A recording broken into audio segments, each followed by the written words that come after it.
Good afternoon to you. Mark Sudduth, HurricaneTrack.com, here with your Hurricane Outlook and Discussion. Wednesday, September 2nd, 2020. And if I look rough today, it's because it is rough in here. My air conditioning has been out since I got back from Louisiana. The motor blower or something like that in the air handling part of it, some guy came out today. The motor blower is out, and he said it's going to be around $1,200 to replace it. So, all right. But you know what? I got to look at it in context and perspective. I might be sweating, and the office here is an 87-degree sauna, but at least I still have a house. People in Louisiana dealing with the aftermath of Laura are not so lucky at all. And so it's all a matter of perspective, and I really realize that, this kind of stinks. So hot, it's going to be several days before they get the part in. But oh well. That's the way it goes compared to what people are dealing with. And I'm going to give you an example here. A really good friend of mine that I've known since my college days and just after graduation. I'm not going to mention his name because he may not want me to, but he works for the Weather Service in Lake Charles, the National Weather Service. And he lost his house, basically. He's thinking about, and by the way, the window is open, and you might hear Air Force One go over because President Trump is in Wilmington today. Right now, he's over at the battleship, and there's a thunderstorm in the area, so he might pack up and leave, and we hear Air Force One. I don't think that was Air Force One, but that could be part of the, I don't know if you heard that, but a big jet just flew over. Who knows? Seriously, I'm not kidding. You can look it up. Donald Trump is just a few miles to my west as I'm putting this together. Anyway, it's always something. This gentleman, he may have to have his house completely razed and start over. He doesn't know where he's going to live. Housing in there in the area for people, the what I call hurricane refugees. They are, they get kind of left over. The evacuation's over, and relief efforts come in, but people, it's hard. It really is. And people that even work for the Weather Service, they're not immune. And so I try to look at it all in perspective. I'm blessed. I'm very lucky. Over the years, my house in Wilmington, I've never had a major problem from a hurricane, even though we've had Florence, we had Isaias recently. Haven't even so much as lost my fence. But you never know. You never know until your number is up. And even from my friend there in Lake Charles, all the years, all the hurricanes he went through, he used to be at the Weather Service here in Wilmington, never had any problems until Laura, and he is really hurting. So hopes and prayers, thoughts and prayers, donations, actual physically helping people in that area. We've been through a lot in this country in 2020, and some of the people there in Southwest Louisiana, they need us, all right? So let's do what we can for them. All right, let's move on now. This is the reality. I got to address it. I'm not going to pretend like everything is sunshine and rainbows, and we just move on looking at the tropics to see when the next system is going to develop. Yes, we need to do that, but we also got to recognize that hurricanes have consequences. They really do. All right, and is there anything else coming that could have consequences? Well, right now, at least for the Gulf, nothing going on, just really hot in this area. Overall, we do have Nana down here. We're going to look at this closely because it's going to go in and affect Belize by tomorrow. And somewhere up here is kind of the leftovers. I guess it must be right there. Maybe it's over there. I don't even know. Didn't even really look. But it's Omar is tucked away somewhere in all of this energy, kind of part of the upper level pattern and the energy coming off of North America. Non-consequential, not going to be a problem. Then we got a lot of energy trying to get together out here in the open Atlantic Basin, the main development region. I think this is Invest Area 91L, if memory serves. There's so much going on. It's hard to keep up with everything. I saw some people on Twitter that I follow talking about, one of them accidentally referred to this as Laura. And he's like, nope, sorry, it's Nana. And other people were like, yep, wait till you see next week. And we have 2 or 3 going at once. 'Tis the season. We knew it was coming. All right, so a close-up here. Pressing concern, of imminent concern, etc. Whatever you want to call it. We do have Nana down here. And the name being kind of comical, notwithstanding. This will have impacts for our friends in Belize. A couple of things to note as we look at the visible satellite animation. First of all, there's definitely some northerly shear. And you can tell by the way these clouds right here are getting blown from north to south. And so when we say northerly, we mean the direction that the wind is coming from.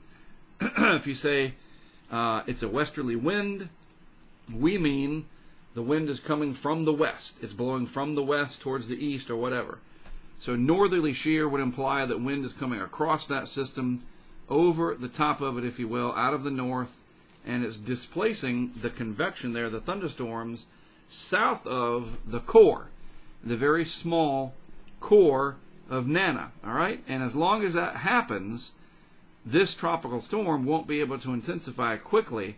And it's a good thing because it's over very, very warm water, very high upper ocean heat content, and the moisture values are there. Everything's there except, there's a little bit of dry air, and but the main thing is the upper level shear here coming in and blowing the tops off of those thunderstorms. But I'm going to tell you, it only takes 6 to 12 hours for that to relax, and this can ramp up to an 80 to 90 mile per hour hurricane very, very quickly.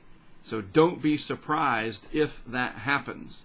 And as such, I need you guys down here in Belize and the extreme corner there of Guatemala and parts of Honduras, but especially Belize here as this comes in, be ready. This is going to make landfall in your area. And there's something very important about this that we're going to talk about so you can understand what to expect.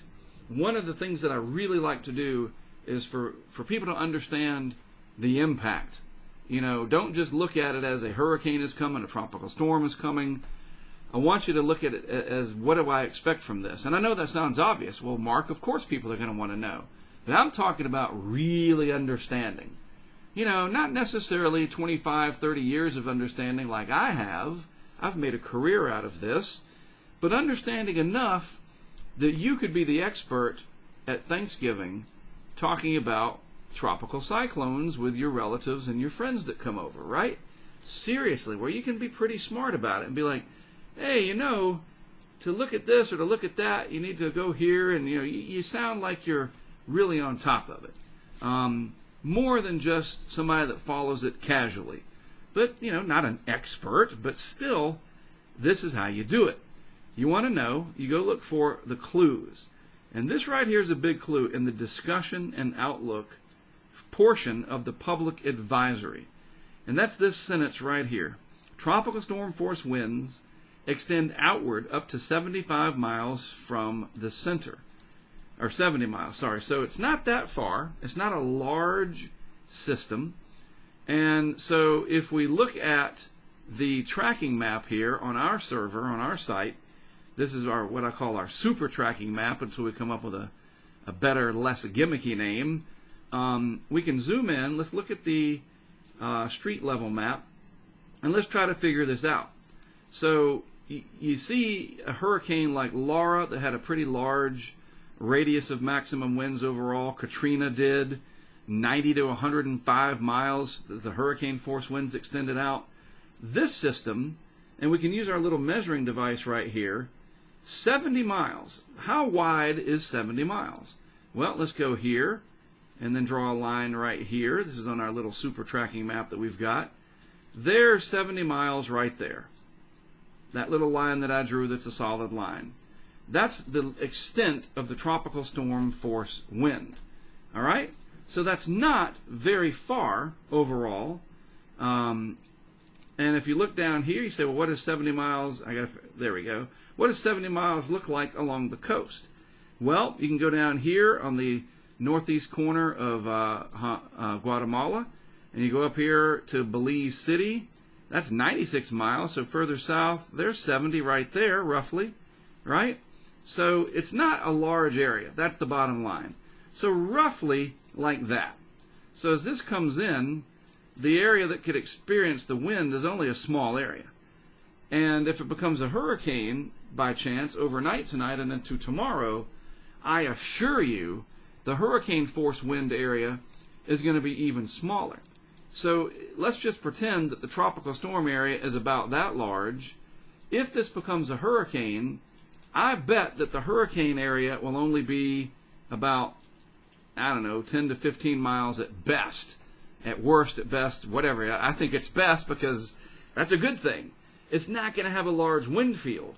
So really, depending on where this makes landfall, you may not even notice it, depending on where you are in Belize. And if we zoom in even more, you really get an idea here of what we're talking about. The center of the core would go like this, assuming we follow the little blue line exactly. So there's a chance, and you see Belize City is outside of the cone of uncertainty. You know, if we go back to the measuring device here, and you go down here, oh, I got my pointer on. There we go. So we look down here, 70 miles is not that big, you know, overall. See what I mean? So it just depends on where this makes landfall. So let's say the center makes landfall right across the center of the cone of uncertainty. It's just south of, what is that, Dangriga town, or however you pronounce that. Let's just pretend that it goes in there. So 70 miles, either side of that, we can kind of split it. We go to Belize City up here, if it'll let me. Come on. So 70 miles is about like that. You get the idea. It's not that big of an area. So 35 miles either side of where the center comes in, you can expect impacts. Everything else is going to generally be limited, you know, and as this gets better organized and it becomes a hurricane, possibly that core area is going to be even smaller. So I don't want to diminish it, but I also want you to understand this is not going to have a huge core with wide-reaching impacts, you know, like if it was a giant hurricane coming here. Let's just turn the cyclone graphics off real quick. It's not like you've got this huge radius of maximum winds with an eye like that barreling in here where you got the entire Yucatan, the east side all the way up to Cancun in onshore flow. This is a very small system. And you have to understand that when you're dealing with these things, not to diminish it. You got to be careful. There's hype on the, you know, extreme side of excitement and, oh my God, look at this. And then there's the sort of under-hyping it. And you got to look at the truth lies in the middle, as they say, right? So just understand that. It's a very small core. That's a good thing. You know, some of these bands up here in these clusters of storms, yes, those are going to rotate onshore as well. But those tropical storm force winds, that's a pretty small area as that heads into Belize. And I know I've spent an inordinate amount of time on that, but I want you to understand the scope of what we're dealing with. All right, let's look at everything from a vorticity perspective. And as you can see, you know, pretty good vorticity with Nana. This is the area associated with Omar. So going back to the first satellite loop. So there's Omar right there. That was not. Although that's pretty vigorous as well, that other piece of energy. You never know. Maybe that'll get named too. That energy is right here. It's all mid-latitude energy there, and Omar is getting caught up in that. And then we have Invest Area 91L right here. Now that's a pretty good envelope, a pretty good bundling, nice and round, and it's way out in the deep tropics. But an interesting note is the trades out here are generally kind of slow right now. They're just kind of lollygagging along, the trade winds. And so these systems are not hauling butt west-northwest at 15 knots. They are moving rather slowly. And in fact, we go to the Hurricane Center homepage, I can show you that. We look at this area. It is producing as it, what do they say, as it drifts.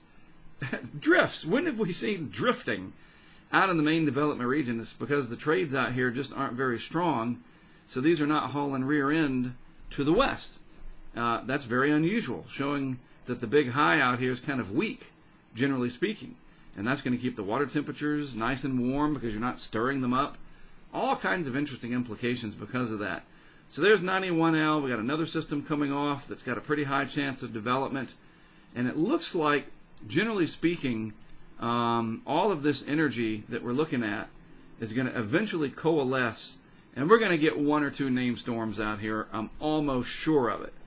Then it becomes a matter of where do they end up. And we can look at the ECMWF. This is from today's 12Z run. There is Nana, there is Omar, here's 91L, and here's some energy coming off the west coast of Africa right now. This is the initial condition from 8 a.m. Eastern time this morning. Here's 24 hours out. And you notice what happens, 24 hours, Nana is over Belize, so that would be tomorrow morning, Thursday morning. There's Friday morning, and finally Saturday morning, 72 hours out, 91L is still generally sitting out here. It's just not much. And look how high in latitude the Azores high is. This is the big Azores high. It's part of the Azores Bermuda high. And it's pretty way displaced to the north. The center of the high is sitting right up here. It's a big old chunk of air. And so it's, for whatever reason, displaced more to the north. I think part of this positive North Atlantic oscillation, which is a pressure pattern. And so the trades to the south of that are generally weak. And you can see that in the wind barbs down here. There's just not much in the way of easterly to the west, east to west trades overall, because this high is displaced pretty far to the north up here. Just kind of interesting. So that's 72, finally at 96. Now the energy starts to get together and bundle up. Finally by day 5, a serious looking system coming off of the west coast of Africa, maybe something here, maybe these two combined. This is 5 days out. We do have to watch for potential of something coming through the Caribbean, right there east of the Yucatan. You just never know. I mean, we're in September. Anything, given the opportunity, can develop, and in a short time frame. Finally, by day 6, fully developed tropical cyclone in the modeling right there, well east of the islands, but not much indication of deep ridging to the north. So I think these are just going to kind of lollygag out here, and then more than likely take off out into the open Atlantic. More than likely. We got to watch, though, if ridging starts to build back, and the models aren't seeing that yet, that as these develop, they may gain some latitude and then bend back to the west with time. Big question mark as to that. I don't know. It just depends. The models this year have been kind of off on a lot of different things. Not substantially, but enough so that, a little bit of off now can have a big impact later. So finally by day 7, 168 hours out, a well-developed tropical system, east-northeast of the islands here, more energy coming off the coast of Africa. We have an impulse here in the Gulf that we have to watch. I mean, honestly, this time of year, who knows? And this is a week out. And remember, 1 week out, none of the models saw a Category 4 hurricane lurking right there. They just don't and didn't. Sometimes it's not obvious. All right? So we're working on this crowdfunding project. Patreon, I've talked about it a lot, but I'm going to keep beating the drum on it, mainly because of a new idea that we've got. I talked about this in a couple of videos yesterday. The biggest push now, as we grow this crowdfunded weather project, is to get as many of these Kestrel sensors as possible. And the more people that sign up, especially at that $10 level or higher, for the long haul, the more of these we can get. And my idea is to take these and hand them out to people, put them in their houses, in their businesses, literally gorilla tape these to solid structures, steel poles. No more wooden poles. We're not doing that anymore. Water towers, anything that we can, work with the local government, sheriff's offices, emergency managers, hospitals. I want 50 of these bad boys spread out, and Brent and everybody else on the team are just going, you got to be kidding me. We're going to put 50 of those out, dude. Yes, we are, because we're going to spread them out as we work. We stop somewhere to get gas. Go in, talk to the owner. Hey, can we put one of these using a ladder about 10 feet up on the big steel pole that's out there? Maybe the canopy blows over, but the steel pole should still be there. Part of the infrastructure of that gas station. Usually, unless you've got like a Michael or an Andrew, there is infrastructure left. Concrete parking decks, you name it. I've learned a lot of that from Greg Nordstrom and his work studying hurricanes over the years. Him and Tony Bright, a couple of meteorologists that we work with.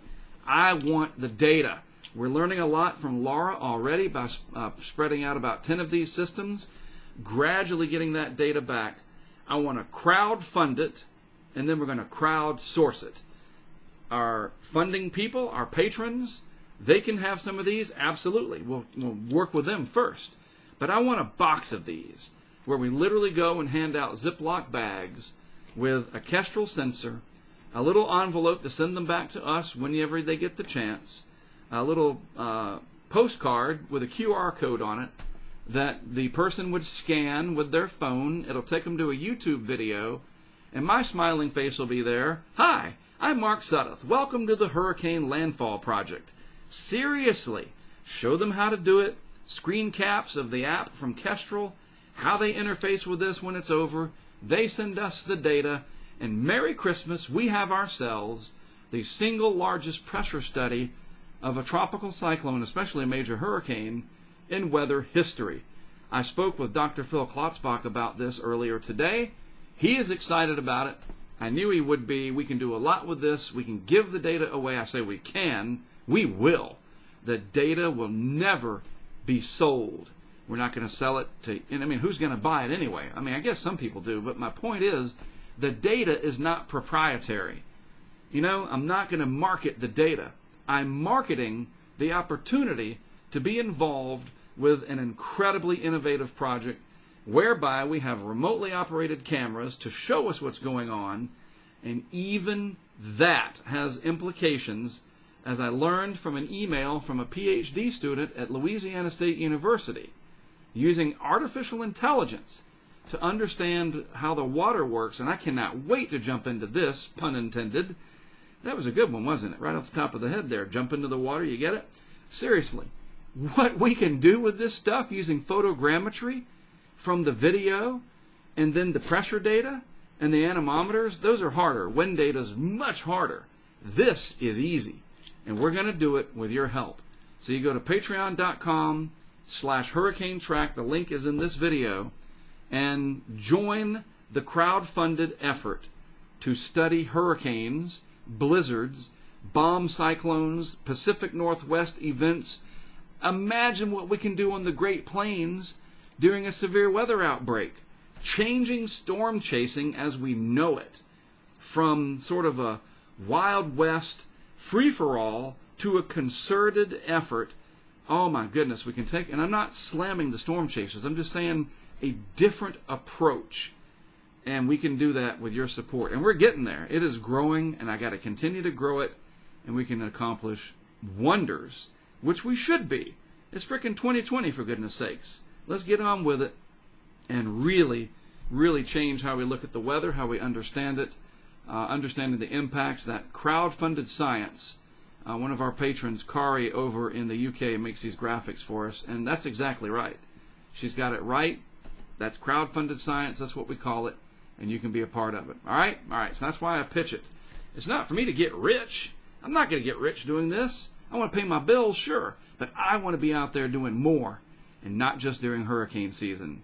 All right? All right, I'm done. Let me put this on YouTube, and then I got to get out of this hot house and probably go to the hotel. We got a hotel room, the family and I, because it's going to be 3 to 5 days before they can fix our blower motor.